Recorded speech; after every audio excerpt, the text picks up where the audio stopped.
Ethiopia asks Eritrea to immediately withdraw its troops from its territory and be ready for negotiations.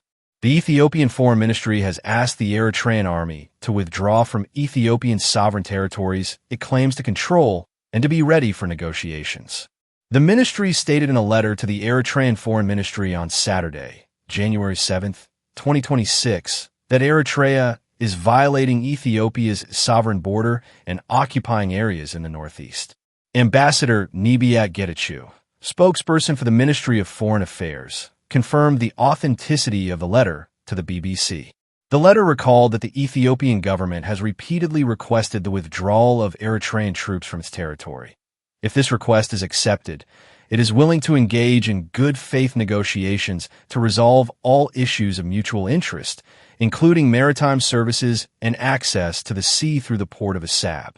In this letter, written by Foreign Minister Gideon Timothy and sent to Eritrean Foreign Minister Osman Sulla, it is noted that the Eritrean army has been occupying the northeast, violating Ethiopian sovereignty for a long time.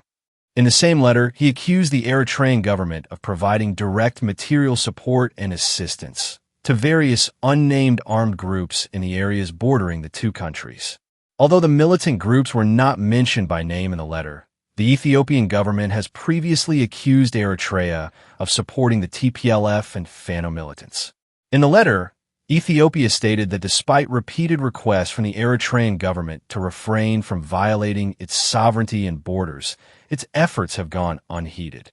The Ministry of Foreign Affairs stated in the letter that the changes observed in the border area between the two countries in the past few days indicate that the Eritrean government has chosen a path of further destruction. The Ministry of Foreign Affairs also said that the Eritrean government is conducting military operations against militants who are not named in the letter. He condemned the incursion of Eritrean troops into Ethiopian territory along Ethiopia's northeastern border and the joint military action by the Eritrean army with rebel groups along the country's northwest border, saying that the actions are not just a violation of the law, but a complete invasion. He added, "We publicly call on the Eritrean government to immediately withdraw its troops from Ethiopian territory and in its cooperation with rebel groups to end this unacceptable situation. We are ready to consult with the utmost respect in a manner that upholds the common national interests of the two countries," the foreign minister's letter stated, but the current harassment by Eritrea is unacceptable under any circumstances. He added, "We publicly call on Eritrea to immediately withdraw its troops and be ready for peaceful negotiations." The letter, which explains that the two countries have been in a state of perpetual conflict for half a century, states that this cycle of conflict has the potential to be resolved through dialogue and diplomatic efforts. It also explains that the Ethiopian government is ready to resolve the differences through peaceful negotiations if Eritrea responds positively. The Ministry of Foreign Affairs said, "If we receive a positive response to our legitimate request to respect Ethiopia's sovereignty and territorial integrity, the Ethiopian government is willing to engage in good faith negotiations to find a comprehensive solution to all common issues, including maritime issues and access to the sea through the port of Assab." There has been no official response to this letter from the Eritrean government yet.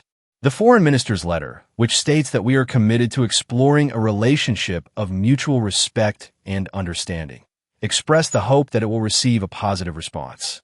In late September of this year, the Ethiopian Ministry of Foreign Affairs wrote to United Nations Secretary-General Antonio Guterres, accusing the Eritrean government and the Tigray People's Liberation Front, TPLF, of working together to declare war against Ethiopia.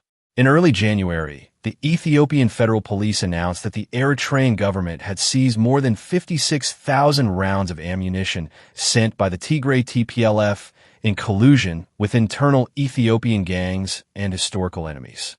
Ethiopia has repeatedly accused the government of neighboring Eritrea of providing various types of weapons and ammunition to the Fano militants operating in the Amhara region. It is worth noting that in July last year, Ethiopia also informed the United Nations that Eritrean troops were occupying areas along the Ethiopian border and that serious violations were continuing to be reported. Ambassador Tsegab Kbabu, Ethiopia's representative to the United Nations said at the time that reports of serious human rights violations in border areas continue to emerge.